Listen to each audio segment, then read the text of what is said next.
Because I even know in my own home, when you're making decisions about your own home, it's hard to be objective. It really is. So getting someone in to take the emotion out of your choices and tell you what to do, it can just be nice and simple and easy.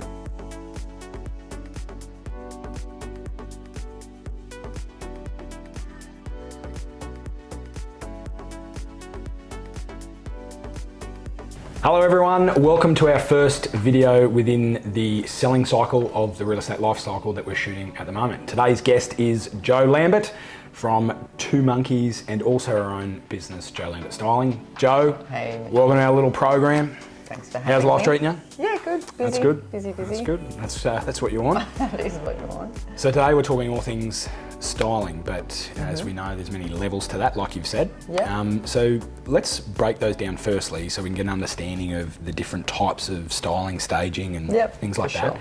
And then we can probably go a little bit deeper into each of those. So probably first of all, explain those three main types like we're spoken about. What are they? Yeah, often when people are talking about improving on the look of their home for sale, they'll talk about property styling, interior designers, and they're all very different things. So first up, people often say they're going to get an interior designer in. An interior designer does a lot of things, but primarily they're there to work with the homeowner to improve on the look and the function of the home, and they very often are there to work on the fixed part of the home. So walls, floor coverings, cabinetry, lighting, drapery, all those kinds of things. So an interior designer is really there to improve the look of the home for the owner. So you wouldn't really engage an interior designer when you were selling. Sure. You would engage them because you want to improve on the home you're going to live in. Sure.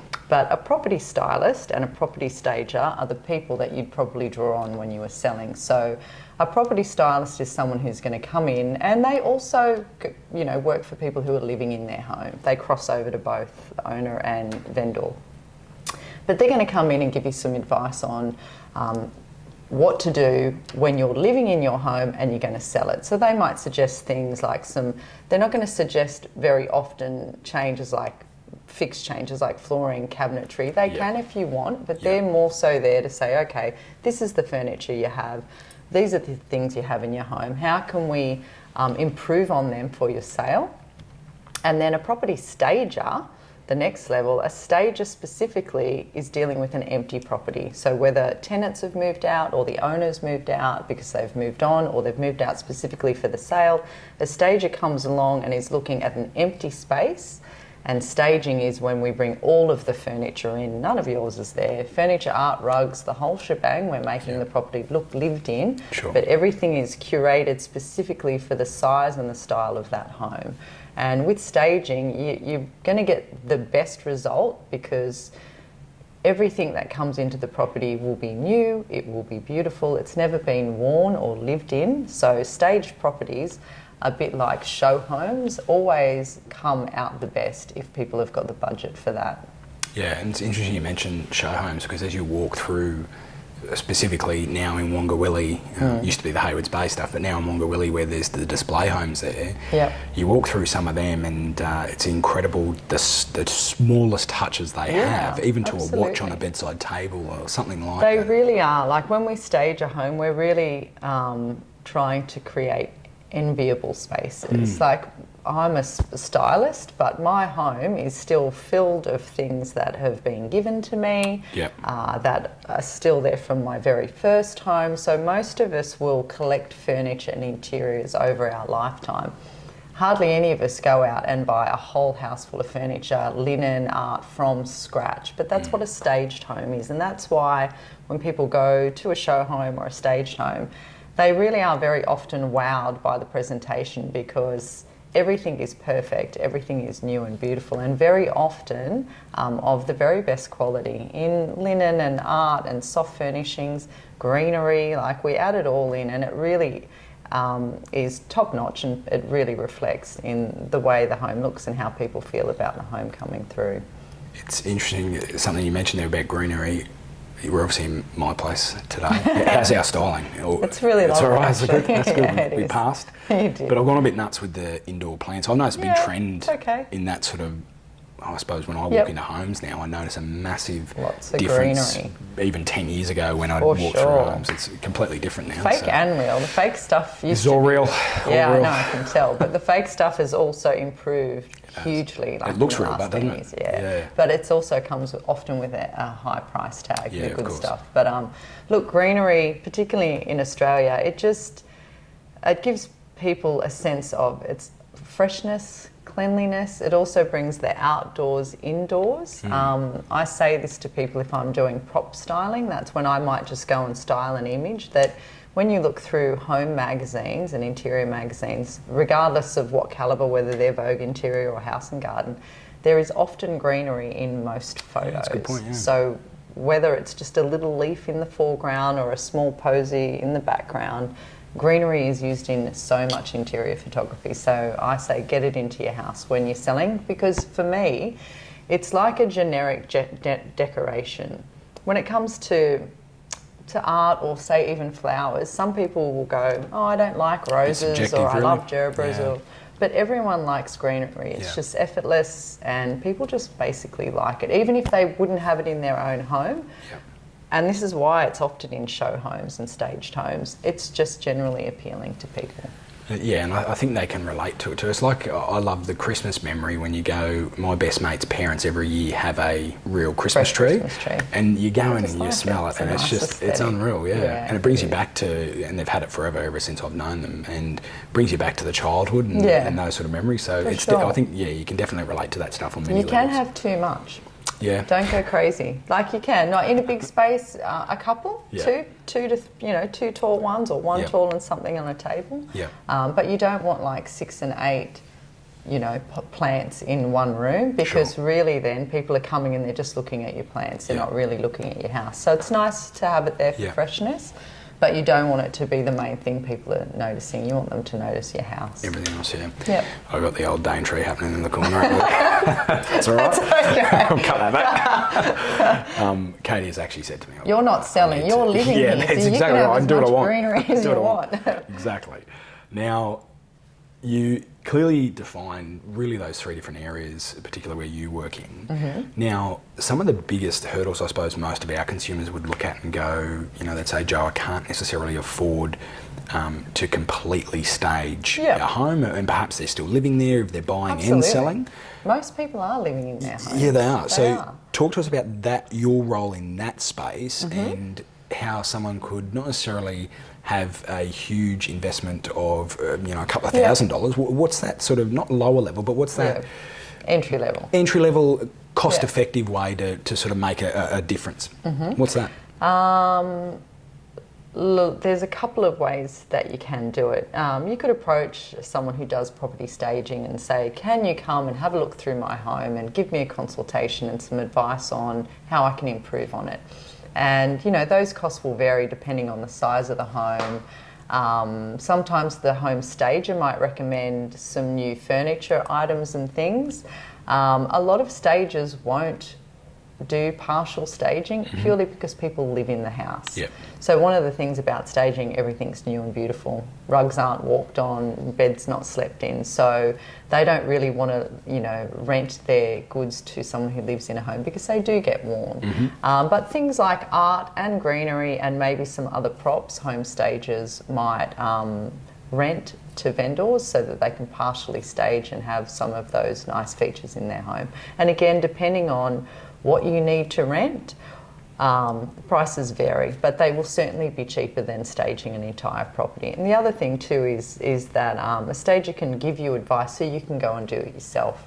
And look, over the years, places like Target, Kmart, Big W, they're cheap and cheerful, but they do have some really good quality interior things now. And you can dress a bed, improve a living room, kitchen and bathroom props. You can get very good quality for a few dollars. So I'd say that's probably entry level, is get some advice and then go and do it yourself. And also too, that doesn't have to be buying. A lot of people that I work with, once I tell them what they need to do to improve on the look of their spaces, is that they'll borrow from their parents, from their friends, neighbours. It's just once they've got a list of, okay, I need this in this space and I don't have it, they can then work with their budgets and their relationships. Some people do it for under $100 and make a big improvement. So it doesn't have to cost a lot. I've had plenty of clients who've done that, particularly lately on Facebook Marketplace. Yeah, absolutely. Facebook's good, Gumtree, great, lots of things are even for free.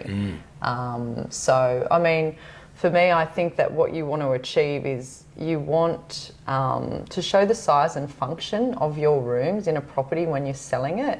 Sometimes people will have, like toy rooms, and that's all okay to have a toy room. But if you can put the effort in, if that toy room really is a bedroom and you can put a bed in there and make it a really nice looking bed, people are just going to walk past and go, yep. They don't have to visualise it for themselves or imagine for themselves, can I fit a double bed in here? Yep. You can fit a double bed in very narrow rooms, about 2.5 metres, which is pretty narrow. Yeah, it is, you can still get a double bed and a couple of sides. Yep. If you can show that to a buyer, they just walk past that room and it's just tick.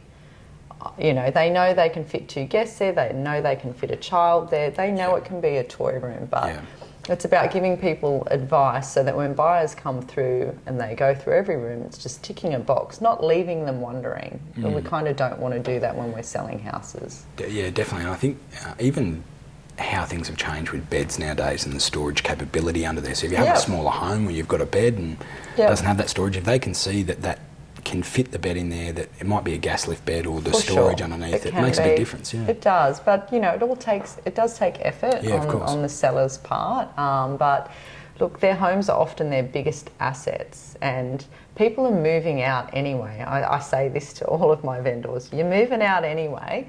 So you really you'll be adding value by culling back and making changes. You're packing up the toy room, you're packing up the books. Anyway, obviously if it's for kids, you do need to leave things out because they have to go through the sale process, which could be weeks. But it really, putting in that effort this side of the sale, because you're putting it in after, you get more benefit putting it in first. It's sort of harder work at the start and less work at the end. But it's unavoidable. You're doing it anyway. Yeah, they save it on the other end anyway. Yeah, for sure. I sort of laugh. I tell my clients all the time, one of my favourite movies from back in the day was Calamity Jane with Doris Day.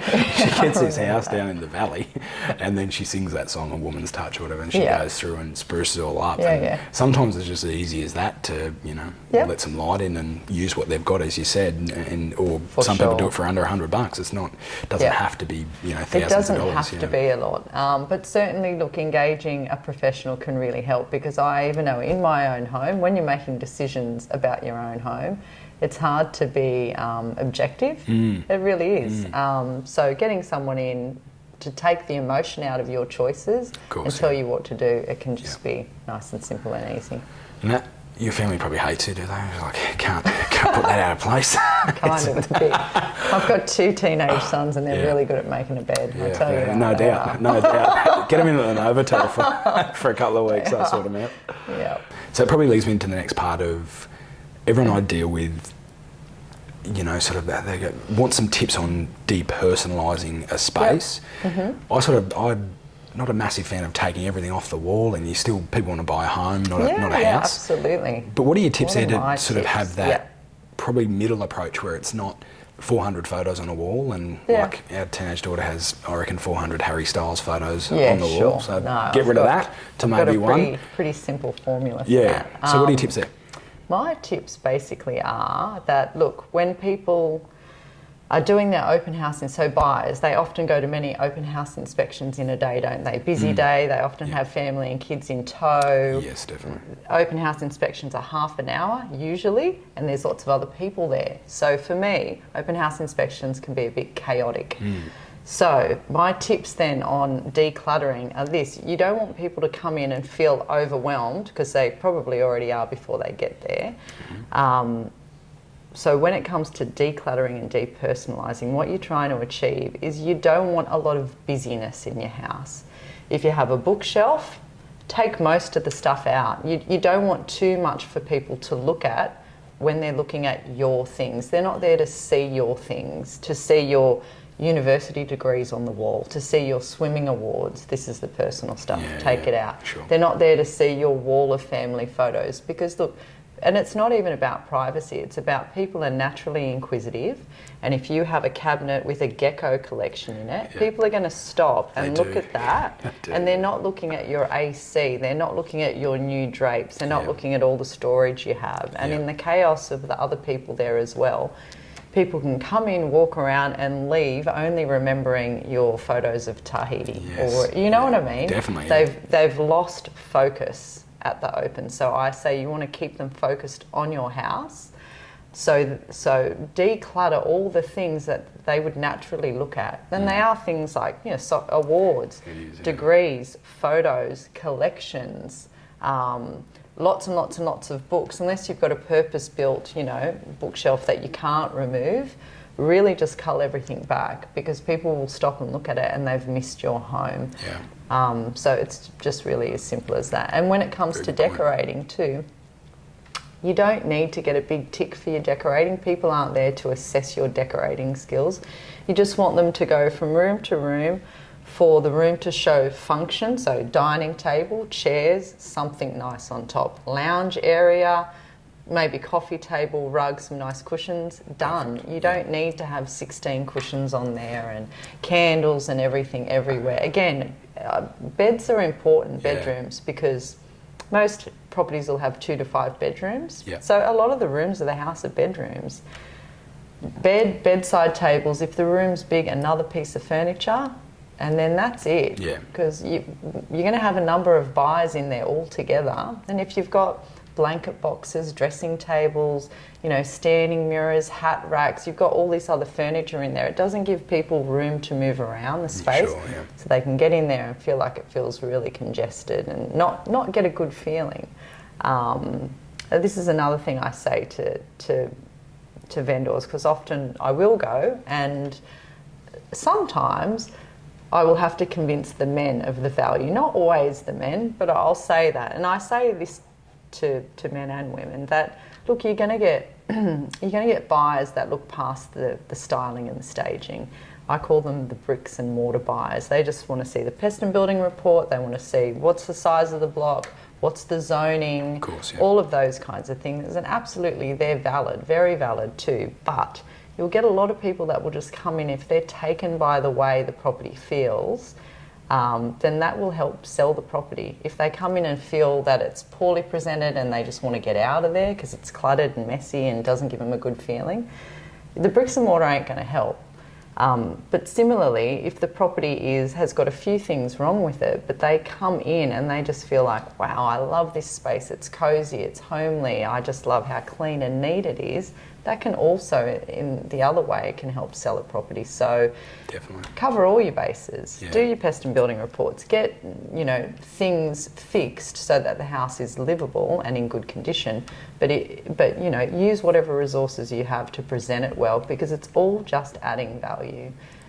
And doing that is only just going to get you more buyers come through, more people for you to have on your list, which is good, more competition and a better sales result. That's really what it's all about. And that's a really simplified version of the process. And you sort of mentioned a few things there, and I'll probably unpack that I suppose, coming back to it, the first thing is you don't need 200 pillows on a bed. Is a hot tip. I laugh when I see that, because most I always giggle at that. But probably coming back to what you said about obviously every buyer is different. However, in my 15 years, any real estate purchase I've seen has an element, different levels, has an element of emotion to it. Any purchase I've ever seen. So when you break that down, you're right. I think if you can appeal to, because most homes these days, people are doing renovations and things like that, so they actually appeal to most of the demographic of that market. So you're sort of looking at that going, it is important to cover all bases, so to speak, and appeal to the emotional side of that purchase. And you're right, when they come in, they want to see, smell it, feel it, touch it. They want all that. They do. And also too, when it comes to, like, I see two types of properties. One that are over furnished because, you've probably lived there for 50 years. So your older sellers, you know, they've got a lifetime of furniture and things. Yep. And then new homeowners who might have empty rooms. Somewhere in between is important. And if you do have a lot of things in your property, you mightn't have any storage, but I'll even say to people, if you don't have any storage, you don't have a garage, pick one room. And just have one room as your kind of, you know, cluttered or dumping area, and that everything goes in that room, so that when buyers come through, their whole experience from entry right through is clean, neat, tidy, spacious, and then when they get to the last room, they open the door, it's packed to the rafters, and they go, oh, okay, 4th bedroom, I've seen the rest, you know, I have a good feeling. Now that I'm at the end and I see this one room that's like a junk room, I don't really care. They've made up that mind. It's better than having a house that is overly decorated, overly cluttered with stuff everywhere, because as I said earlier on, people get overwhelmed. Lots of people, lots of stuff. They'll just walk in and think, oh, I can't even see the house. I'm too busy looking at all of the stuff in this room. So get out what you can, just leave the basics, put it in one room, worst case scenario. And I think even when I walk into a property now, most people don't park cars in garages.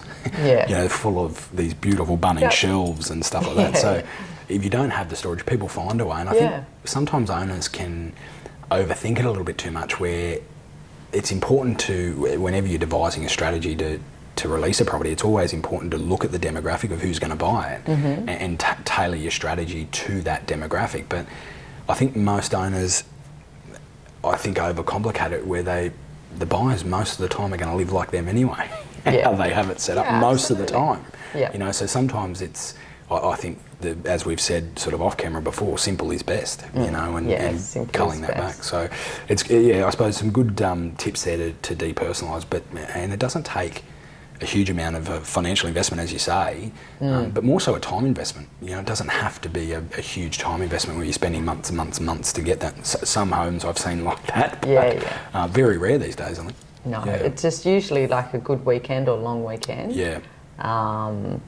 To cull down most things. It can be a bit of work, but if you engage family and friends, or if you don't have family and friends, if you live out, you know, far away from them, you can engage like removalists. We work with removalists for our staging, so I'm often saying to people, look, for 1 hour, our removalists most removalists will charge around $150 an hour with a truck if you need it. Same price if you don't need the truck. But two very strong people can move a lot around a house in 1 hour. So I think that's a money worth spending. If you're, you know, an older couple, for example, and you can't lift heavy bookshelves and things, and you really need some physical assistance, as long as you've done, you know, all the culling, like the books and the clothes out of drawers, and you've done all those kind of softer things, and then you can just say, here's 12 things, guys, I need moved into the shed, the garage, my storage unit down the road, whatever it is. You can get a lot done in a short amount of time. That's really cost effective. Yeah, good point. I suppose getting organised for that would be good. I've actually never thought of it like that. A removalist, you think remove things, but they can just be movalists. They just move it all into the garage, and that's a good point. It can be really difficult for some people to do that, but the boys will do it in a matter of minutes. Yeah, that's good. That's good. Really good shout, actually. Good tip. Now, that sort of talking around next section of sort of once you've got it staged or styled or some minor work's done, what sort of, everyone always asks what colours or tones are, and obviously that's going to be differing for different areas of the home, but what sort of colours are in at the moment? What are some predictions there that you're seeing, or some trends you're seeing at the moment? So colours. How many different whites are there, you reckon? Oh, there's thousands. There really are. And there really are, and they are really different in different spaces. But look, for a long time, many years now, greys and whites and, like, you know, creamy taupey colours have been stock standard for interiors, for walls and flooring as well. But I suppose in the last year or so we've started to move into more colours. Okay, so colours on walls, pastels and dark jewelled colours. People are getting more adventurous with putting colours back on walls, which we haven't done for a decade, you know. So I was saying a big green, like an olive style. Yeah. So beautiful olives and navies. I mean, they're pretty. So I say the dual colours. Those colours, whether they're kind of, you know, like more the yellows, or even reds are coming back in the right tones. And if they're done well, they are really beautiful and really impactful. But there's so many colours to choose from. I think it's really worth getting an expert to advise you on your colour choices. Whether you're going to engage like an interior designer to do it, or you're just going to ask the person at the Dulux shop and you're going to take some pictures of your place and really get them to advise you, because there's so many colours and you can get it really wrong. And what you can also do is, if you don't balance your wall colours with the right whites and your floor, you must consider all three. You can't just pick a colour at the paint shop and put it on the wall and hope for the best. It usually doesn't work. But colours in interiors, in wall colours in particular, and house colours are changing, and we're seeing a lot more colour. But the thing is, I would say to you, if you're selling a property, I would almost say don't go with colour, because colours are so personal and they can really put people off. So I think if you already have, you know, a white or grey wall, stick with that. Don't change it for sale. Change it if you want to live with it. But if you're selling, you don't know what the buyer's style is going to be. And if you've got a white or a grey or a taupe, there's a good chance that whatever their furniture is, when they walk into your house, they just think, yep, our furniture can go in here. But if you've got a burnt orange wall or something and they hate it, their first thought's going to be, we've got to paint. And then they're thinking about money. They're thinking about, well, you know, you want X amount, but now we've got to paint. And, you know, they're bargaining. That gives them a bargaining tool to try and talk your price down with your agent. You don't want that. So keep it simple. Keep it fresh and simple. I would say no colours. Even pinks and blues in kids' rooms, you might love it, but they might be thinking that's a guest room, not a little girl's room. So if it's just, you know, a nice neutral white or a simple grey, it's just effortless, and people can add their own colour in, but they don't have to change it to live there, and that's important. I think it's probably the same principle when you're styling a property. You know, simple's best. Yeah, you'll see that often, regardless of the company, that we want to create spaces that are just appealing, that they're functional, that they're effortless, but we don't want to draw attention to our things more than the house. Okay, so we'll tend to use like lots of blacks, lots of whites, lots of neutral, natural colours. We'll use light timbers and mid-dark timbers, but we won't ever put in a red couch. We won't ever put in, you know, really like hand-carved chairs or a really opulent table, because we don't want the focus to be the furniture. We want the furniture to speak for itself and for people to walk through and have a great feeling, but we don't want anything to stand out, because we're not selling the furniture, we're selling your house. Yeah, definitely. So stay away from really, really bold choices if you're going to do your own decorating. Just nice and neutral is good. But when picking your agent, go red. Red is good. Red's good. Red's good in sales and marketing. It is. It really is. You mentioned opulent. What does that mean? It just really means like opulent. It would be something like big, say, grand. Yeah, big and grand, carved, heavy. It might be gilded in gold. It might be a big carved table. It just means that it's usually expensive and it's meant to draw attention. Like you might have in a castle. Okay. It's just these words we're not used to. That's okay. That's good. Well, there you have it, guys. There's Joe's best tips. A fair bit of info unpacked there, but I think we can all agree simple is best in colours, styling, and life, really. Anyway, Joe, thanks for your time. Where can people reach out to you, find you, and get some advice? If you want to get in contact with me, just check out my Instagram, which is Joe Lambert Styling. You can direct message me and we can just go from there. Sounds good. Thanks for your time. That's all right. Thanks for having me.